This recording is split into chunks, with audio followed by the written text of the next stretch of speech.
বর্তমানে মধ্যপ্রাচ্যের উত্তেজনা নতুন এক বিপজ্জনক মোড় নিয়েছে।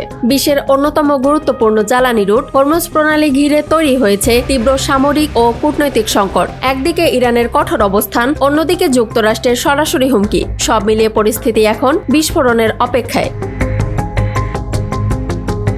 ইসলামিক রেভলিউশনারি গার্ড কোর বা IRGCর নৌবাহিনী স্পষ্টভাবে জানিয়ে দিয়েছে হরমুজ প্রণালী আর কখনো আগের অবস্থায় ফিরবে না। রোববার 5 এপ্রিল সামাজিক যোগাযোগ মাধ্যমে দেয়া এক বিবৃতিতে তারা দাবি করে, পারস্য উপসাগরে এখন নতুন এক বাস্তবতা তৈরি হয়েছে। বিদেশি শক্তির আধিপত্যের যুগ শেষ। এখন নিরাপত্তা নিশ্চিত করবে আঞ্চলিক দেশগুলো নিজেরাই।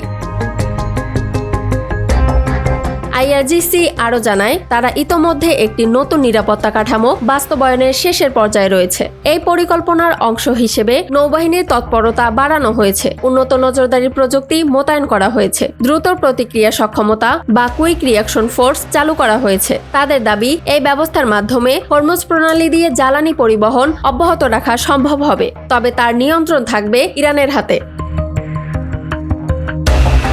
এদিকে যুক্তরাষ্ট্রের প্রেসিডেন্ট ডোনাল্ড ট্রাম্প নতুন করে কড়া হুঁশিয়ারি দিয়েছেন। তিনি সরাসরি বলেছেন, মঙ্গলবার রাতের মধ্যে হরমুজ প্রণালী খুলে দিতে হবে, না হলে ইরানের গুরুত্বপূর্ণ অবকাঠামো, বিদ্যুৎ কেন্দ্র, সেতু সবকিছু লক্ষ্য করে হামলা চালানো হবে। ওয়াল স্ট্রিট জার্নালকে দেয়া এক সাক্ষাৎকারে ট্রাম্প বলেন, সময় ফুরিয়ে যাচ্ছে। এরপর নিজের সামাজিক মাধ্যমেও রহস্যময় বার্তা দেন তিনি।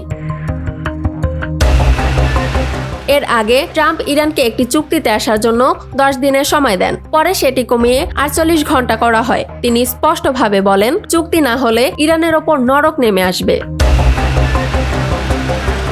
বিশেষজ্ঞরা বলছেন, হরমুজ প্রণালী বিশ্বের জ্বালানি সরবরাহের জন্য অত্যন্ত গুরুত্বপূর্ণ একটি রুট। প্রতিদিন বিশ্বের প্রায় 20% তেল এই পথ দিয়েই পরিবাহিত হয়। যদি এই রুট বন্ধ বা অস্থিতিশীল হয়, বিশ্ব বাজারে তেলের দাম হঠাৎ বেড়ে যেতে পারে, বিশ্ব অর্থনীতিতে বড় ধাক্কা খেতে পারে এবং শুরু হতে পারে বড় আকারের সামরিক সংঘাত।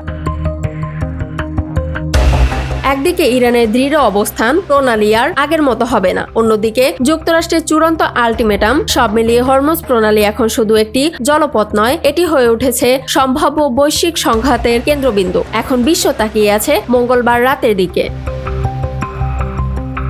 ইয়ামনি নিউজ ডেস্ক, নিউজ 24 ঘন্টা।